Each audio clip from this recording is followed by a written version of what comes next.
شروع اللہ کا نام لے کر جو بڑا مہربان نہایت رحم والا ہے۔ سب طرح کی تعریف اللہ ہی کے لیے ہے جو تمام مخلوقات کا پروردگار ہے، بڑا مہربان نہایت رحم والا، انصاف کے دن کا حاکم۔ اے پروردگار، ہم تیری ہی عبادت کرتے ہیں اور تجھی سے مدد مانگتے ہیں۔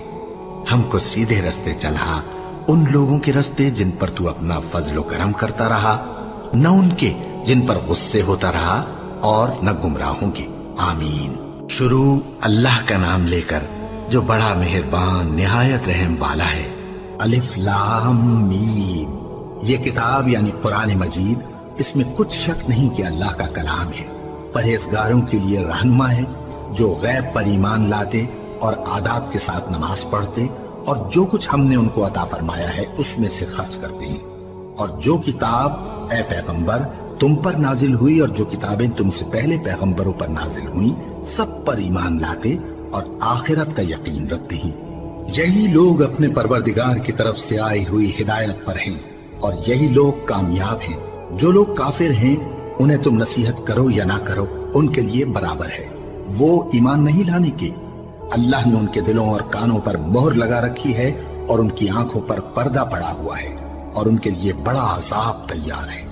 اور بعض لوگ ایسے ہیں جو کہتے ہیں کہ ہم اللہ پر اور روز آخر پر ایمان رکھتے ہیں، حالانکہ وہ ایمان نہیں رکھتے۔ یہ اپنے خیال میں اللہ کو اور مومنوں کو دھوکہ دیتے ہیں، مگر حقیقت میں اپنے سوا کسی کو دھوکہ نہیں دیتے اور اس سے بے خبر ہیں۔ ان کے دلوں میں کفر کا مرض تھا، اللہ نے ان کا مرض اور زیادہ کر دیا اور ان کے جھوٹ بولنے کے سبب ان کو دکھ دینے والا عذاب ہوگا۔ اور جب ان سے کہا جاتا ہے کہ زمین میں فساد نہ ڈالو تو کہتے ہیں کہ ہم تو اصلاح کرنے والے ہیں۔ دیکھو یہ بلا شبہ مفسد ہیں لیکن خبر نہیں رکھتے۔ اور جب ان سے کہا جاتا ہے کہ جس طرح اور لوگ ایمان لے آئے تم بھی ایمان لے آؤ تو کہتے ہیں بھلا جس طرح بے وقوف ایمان لے آئے ہیں اسی طرح ہم بھی ایمان لے آئے۔ سن لو کہ یہی بے وقوف ہیں لیکن نہیں جانتے۔ اور یہ لوگ جب مومنوں سے ملتے ہیں تو کہتے ہیں کہ ہم ایمان لے آئے ہیں، اور جب اپنے شیطانوں میں جاتے ہیں تو ان سے کہتے ہیں کہ ہم تمہارے ساتھ ہیں، اور مسلمانوں سے تو ہم ہنسی کیا کرتے ہیں۔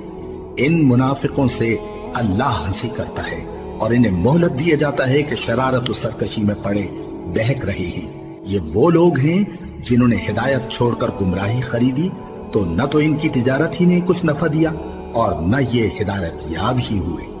ان کی مثال اس شخص کی سی ہے جس نے شب تاریک میں آگ جلائی، جب آگ نے اس کے ارد گرد کی چیزیں روشن کی تو اللہ نے ان لوگوں کی روشنی زائل کر دی اور ان کو اندھیروں میں چھوڑ دیا کہ کچھ نہیں دیکھتے۔ یہ بہرے ہیں، گونگے ہیں، اندھے ہیں کہ کسی طرح سیدھے رستے کی طرف لوٹ ہی نہیں سکتے۔ یا ان کی مثال میں کسی ہے کہ آسمان سے برس رہا ہو اور اس میں اندھیرے پر اندھیرا چھا رہا ہو اور بادل گرج رہا ہو اور بجلی کوند رہی ہو تو یہ کڑک سے ڈر کر موت کے خوف سے کانوں میں انگلیاں دے لے۔ اور اللہ کافروں کو ہر طرف سے گھیرے ہوئے ہے، قریب ہے کہ بجلی کی چمک ان کی آنکھوں کی بصارت کو اچک لے جائے۔ جب بجلی چمکتی اور ان پر روشنی ڈالتی ہے تو اس میں چل پڑتے ہیں، اور جب اندھیرا ہو جاتا ہے تو کھڑے کے کھڑے رہ جاتے ہیں۔ اور اگر اللہ چاہتا تو ان کے کانوں کی سنوائی اور آنکھوں کی بینائی دونوں کو زائل کر دیتا۔ بلا شبہ اللہ ہر چیز پر قادر ہے۔ لوگوں، اپنے پروردگار کی عبادت کرو جس نے تم کو اور تم سے پہلے لوگوں کو پیدا کیا تاکہ تم اس کے عذاب سے بچو، جس نے تمہارے لیے زمین کو بچھونا اور آسمان کو چھت بنایا اور آسمان سے مے برسا کر تمہارے کھانے کے لیے انواع و اقسام کے میوے پیدا کیے۔ بس کسی کو اللہ کا ہمسر نہ بناؤ، اور تم جانتے تو ہو۔ اور اگر تم کو اس کتاب میں جو ہم نے اپنے بندے پر نازل فرمائی ہے کچھ شک ہو تو اسی طرح کی ایک صورت تم بھی بنا لاؤ، اور اللہ کے سوا جو تمہارے مددگار ہوں ان کو بھی بلا لو اگر تم سچے ہو۔ پھر اگر ایسا نہ کر سکو اور ہرگز نہیں کر سکو گے تو اس آگ سے ڈرو جس کا ایندھن آدمی اور پتھر ہوں گے اور جو کافروں کے لیے تیار کی گئی ہے۔ اور جو لوگ ایمان لائے اور نیک عمل کرتے رہے ان کو خوشخبری سنا دو کہ ان کے لیے نعمت کے باغ ہیں جن کے نیچے نہریں بہ رہی ہیں۔ جب انہیں ان میں سے کسی قسم کا میوہ کھانے کو دیا جائے گا تو کہیں گے یہ تو وہی ہے جو ہم کو پہلے دیا گیا تھا، اور ان کو ایک دوسرے کے ہم شکل میوے دیے جائیں گے، اور وہاں ان کے لیے پاک بیویاں ہوں گی اور وہ بہشتوں میں ہمیشہ رہیں گے۔